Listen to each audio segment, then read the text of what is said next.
Hello, नमस्कार. कसे आहात सगळे? मस्त आहात ना? आशा करते तुम्ही सगळे आनंदात असाल. तुम्हा सर्वांचं अगदी मनापासून स्वागत आहे आपल्या चॅनलवरच्या आजच्या या व्हिडिओमध्ये. तर हा व्हिडिओ आहे पौर्णिमेच्या दिवशीचा म्हणजे शनिवारचा. व्हिडिओ थोडेसे ना मागे पुढे आणि वेळी अवेळी येत आहेत. तर सध्या बघा आता ना आजारपण आणि त्यानंतर मग थोडंसं जे शेड्यूल आहे ना तर ते बिझी होतं. तर त्यामुळे मग 2-3 दिवसापासून व्हिडिओसुद्धा आलेले नव्हते. तर म्हटलं चला आज ना तुमच्यासोबत हा पौर्णिमेच्या दिवशीचा व्हिडिओ शेअर करावा म्हणून. आणि बघा घरामध्ये ना छान अशी प्रसन्नता आणि घरातलं जे वातावरण आहे तर ते प्रसन्न राहण्यासाठी बघा घरामध्ये ना आपल्या साफसफाई जी आहे तर ती खूप महत्त्वाची असते.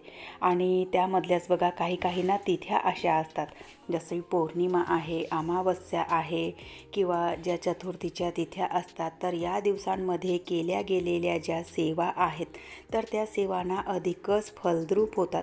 म्हणजे ज्या देवतांची जी तिथी असते आणि त्या तिथीमध्ये आपण त्या सेवा करतो तर त्या सेवांना आणखीनच आपल्या फलद्रूप होतात आणि म्हणजे पूर्णत्वास जातात. तर म्हणून मग बघा पौर्णिमेच्या दिवशीसुद्धा म्हणजे पौर्णिमेची जी तिथी आहे तर ती मुळातच लक्ष्मीकारक तिथी आहे. त्या दिवशी माता लक्ष्मीचं आगमन आपल्या घरी होत असतं. तर त्यामुळे बघा पौर्णिमेच्या दिवशीसुद्धा बऱ्याचशा अशा गोष्टी आहेत ज्या आपल्याला करायच्या आहेत, ज्यामुळे आपल्या घरातलं वातावरण छान असं प्रसन्न राहतं आणि सकारात्मकता राहते. नाहीतर बघा घरामध्ये ना बरीचशी अशी नकारात्मकता आपल्या इथे असते. तर ती नकारात्मकता घालवण्यासाठी पौर्णिमेला बऱ्याचशा गोष्टी आपल्याला करायच्या असतात. त्यापैकी एक म्हणजे आपल्या घरातली साफसफाई. माता लक्ष्मीला मुळातच साफसफाई, स्वच्छता खूप प्रिय आहे. तर त्यामुळे या तिथीला बघा आपल्या सगळ्या घरामध्ये ना छान अशी जी काही धूळ आहे तर ती सगळी पुसून घ्यायची. धुळीच्या रूपामध्ये जी काही नकारात्मकता आपल्या घरामध्ये लपलेली असते, जी काही नकारात्मकता आपल्या घरामध्ये असते तर ती सगळी आपल्याला घालवायची आहे. तर त्यामुळे पौर्णिमेच्या दिवशी बघा तसं तर आपण रोजच्या रोजच डस्टिंग करतो, असं काही नाही की म्हणजे डस्टिंग होत नाही म्हणून. रोजच्या रोजच प्रत्येकाच्या घरी डस्टिंग होतेच. प्रत्येकाची बघा आता डस्टिंग करण्याची पद्धत वेगवेगळी असते. कोणी ना म्हणजे एक रूम अशा प्रकारे डस्टिंग करतं.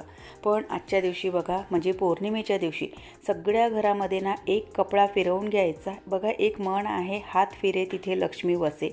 तर जिथे साफसफाई असते तिथेच माता लक्ष्मीचा वास असतो. तर त्यामुळे पौर्णिमेच्या दिवशी ना आपलं सगळं घर, मुख्य दार, आपला उंबरठा छान असा पुसून घ्यायचा. त्यामुळे घरामध्ये जी काही नकारात्मकता असते तर ती सगळी नकारात्मकता दूर होते. तर म्हणून मग पौर्णिमेच्या दिवशी ना आपला मुख्य दार वगैरे सगळा असा ना स्वच्छ करून घ्यायचा. दुसरी गोष्ट म्हणजे या तिथीला घरामध्ये जेव्हा आपण फरशी पुसतो तर त्या पाण्यामध्ये ना हळद घालायची आणि थोडंसं मीठ घालायचं. खडं मीठ असेल तर अतिउत्तम, खडं मीठ नसेल तर बारीक मीठसुद्धा आपण घालू शकतो. आणि त्या पाण्याने ना सगळं घर पुसून घ्यायचं. हळदीचा संबंध आपल्या गुरुग्रहाशी असतो. तर त्यामुळे हळदी जी आहे तर ती पूजेमध्ये सुद्धा आणि बऱ्याचशा याच्यामध्ये बघा नकारात्मकता घालवण्यासाठी सुद्धा हळदीचा उपयोग केला जातो. तर त्यामुळे पौर्णिमेच्या दिवशी जेव्हा आपण घर पुसतो तर त्या घर पुसण्याच्या पाण्यामध्ये ना हळदी घालायची, थोडंसं मीठ घालायचं. आणि फरशी कशाने पुसायची तर ते तुमचा प्रश्न आहे, म्हणजे मोपिंग बास्केटने पुसायचं किंवा हाताने पुसायची तर ते आपल्यावर डिपेंड आहे.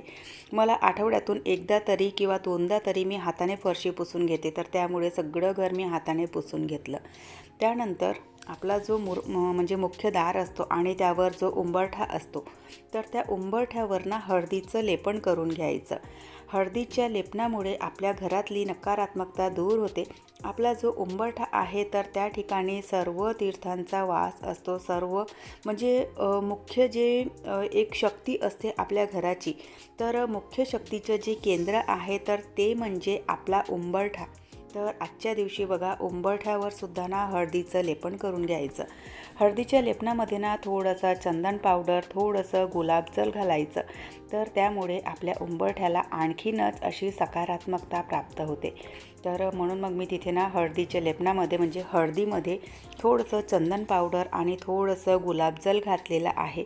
थोडंसं गंगाजलसुद्धा आपण टाकू शकतो.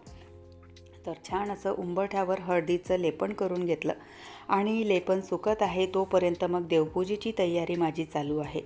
तर आजच्या दिवशी म्हणजे पौर्णिमेच्या दिवशी किंवा अमावस्येच्या दिवशी जेही आपण देवपूजेमध्ये तांदूळ ठेवतो तर ते तांदूळ ना नक्की बदलायचे आणि विशेष करून पौर्णिमेच्या दिवशी हे जे तांदूळ आहेत तर ते ना बदलून घ्यायचे.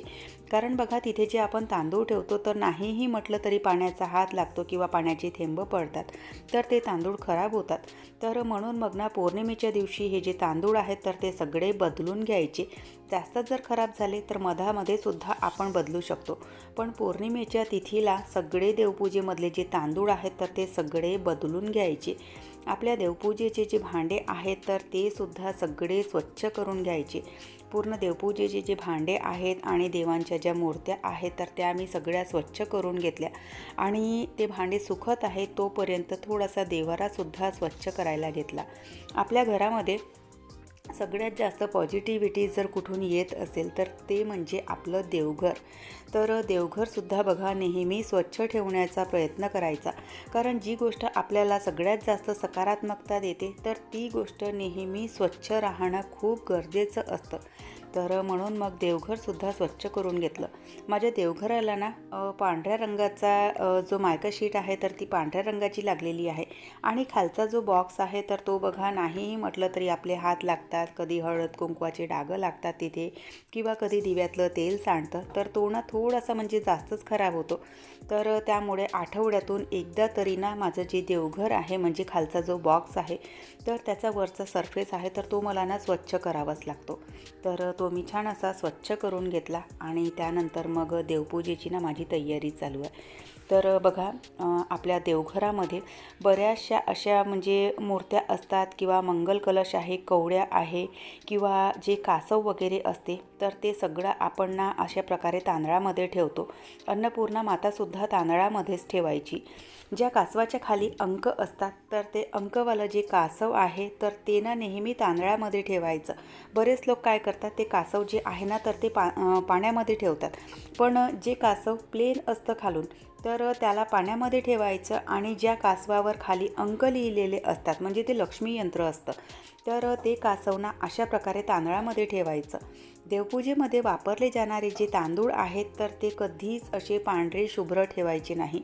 त्यावर थोडासा ना हळदी कुंकू घालायचा आणि त्यानंतर मग तिथे म्हणजे अन्नपूर्णा माता आहे, कवड्या आहेत, आपला जो मंगल कलश आहे किंवा कासव आहे म्हणजे ज्या ज्या गोष्टीच्या खाली आपण तांदूळ ठेवतो तर त्या तांदळामध्ये ना आधी हळद कुंकू घालायचं आणि त्यानंतर मग त्या मूर्त्या म्हणा किंवा कवड्या वगैरे आहेत तर त्या तांदळामध्ये ठेवायच्या. तर त्यानंतर छान बघा अशी सगळी ना जी देवपूजा आहे माझी तर ती करून घेतली. आजच्या दिवशी मी सत्यनारायणाची कथासुद्धा करते. आता बरेच लोक बघा बऱ्याच लोकांचं ना वेगवेगळं वाचन असतं. बरेच लोक सत्यनारायणाची कथा करतात म्हणजे पौर्णिमेच्या ना प्रत्येकाच्या आपापल्या सेवा असतात. पौर्णिमेची जी तिथी आहे तर ती अगदी अशी ना शुभ तिथी आहे. ज्याप्रमाणे म्हणजे दिवाळी असेल किंवा अक्षयतृतीया असते म्हणजे ज्या शुभ तिथ्या असतात ज्याला आपण 3.5 मुहूर्त म्हणतो तर अगदी बघा जी पौर्णिमेची तिथी आहे ना ती सुद्धा तितकीच शुभकारक असते आणि ती सुद्धा तितकीच फलदायी असते. म्हणून मग या दिवशी तुमच्याकडून ना जितक्या सेवा करता येतील तुम्हाला तर तितक्या सेवा करायच्या.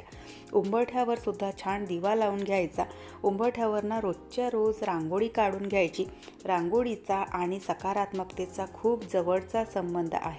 त्यामुळे आपल्या दाराच्या बाहेर ना रोज एकदम छोटीशी अशी रांगोळी काढून घ्यायची आणि रोजच्या रोज उंबरठ्याचं पूजन करायचं. रोजच्या रोज उंबरठ्याचं पूजन केल्याने उंबरठ्याला ना एक पवित्र दैवी शक्ती प्राप्त होते. सोबतच आजची जी पौर्णिमा आहे ती होती शाकंभरी पौर्णिमा. तर त्यामुळे गॅसचं सुद्धा पूजन करून घ्यायचं होतं आपल्याला. म्हणजे आपल्या स्वयंपाकघरामध्ये तुम्हाला माहिती असेल अन्नपूर्णा देवीचा वास असतो.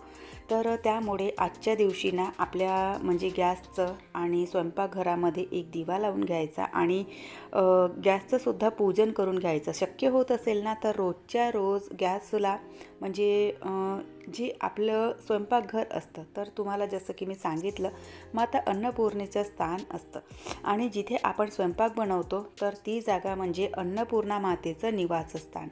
तर शक्य होत असेल तर बघा रोजच्या रोज ना आपल्या गॅसचं पूजन करून घ्यायचं आणि अशा प्रकारे स्वास्तिक वगैरे काढून घ्यायचं किंवा एक फूल तरी अर्पण करून घ्यायचं. त्यानंतर मला सत्यनारायणाची पूजासुद्धा आज करायची होती. तर त्यासाठी बघा अशा प्रकारे ना सत्यनारायणाचा प्रसाद मी बनवते. पंजिरी असते, पंचामृत असतो आणि केळांचा जो प्रसाद आहे तर तो सत्यनारायणाच्या पूजेमध्ये चढवला जातो. अशा प्रकारे सत्यनारायणाच्या पूजेची मी इथे मांडणी करून घेतली. मांडणी डिटेलमध्ये काही दाखवली नाही कारण व्हिडिओ ना खूप मोठा झाला असता. त्यामुळे तर कधीतरी एखाद पूजेमध्ये सत्यनारायणाच्या पूजेची मांडणी कशा प्रकारे मी करते तर त्याचा डिटेल व्हिडिओ एखाद वेळा कधीतरी तुमच्यासोबत शेअर करणार. आणि तुम्हाला खरं सांगायचं तर बघा ही जी सत्यनारायणाची पूजा आहे तर मी स्वतःच म्हणजे 2-3 महिन्याच्या नंतर ही जी पूजा आहे माझी तर ती मी ठेवलेली. कारण बघा कधी कोण्या महिन्याला आपल्याला अडचणीचे दिवस असतात. मागच्या महिन्याला ना मार्गशीर्षचा गुरुवार होता तर त्यामुळे देवाऱ्यामध्येच म्हणजे ही पूजा मी छोटीशीच ठेवली आणि तिथल्या तिथेच कथेचं वाचन वगैरे करून घेतलं होतं. तर त्यामुळे बऱ्याच दिवसाच्या नंतर ही मी पूजा ठेवत आहे. तर बघा अशा काही गोष्टी आहेत ज्या आपल्याला पौर्णिमेच्या तिथीला करायच्या आहेत. त्यामुळे आपल्या घरातील वातावरण छान असं प्रसन्न राहतं आणि सकारात्मक राहतं. तर चला आजचा जो व्हिडिओ आहे तो मी इथेच संपवते. आशा करते तुम्हाला आवडला असेल. व्हिडिओ कुठे जरी आवडला असेल तर लाईक करा. चॅनलवर पहिल्यांदा आले असाल तर सबस्क्राईब करा. बेल आयकॉनसुद्धा क्लिक करा जेणेकरून माझ्या येणाऱ्या व्हिडिओचं नोटिफिकेशन तुम्हाला असंच मिळत राहील. व्हिडिओ कसे वाटतात ते सुद्धा न चुकता कमेंट करून सांगत चला.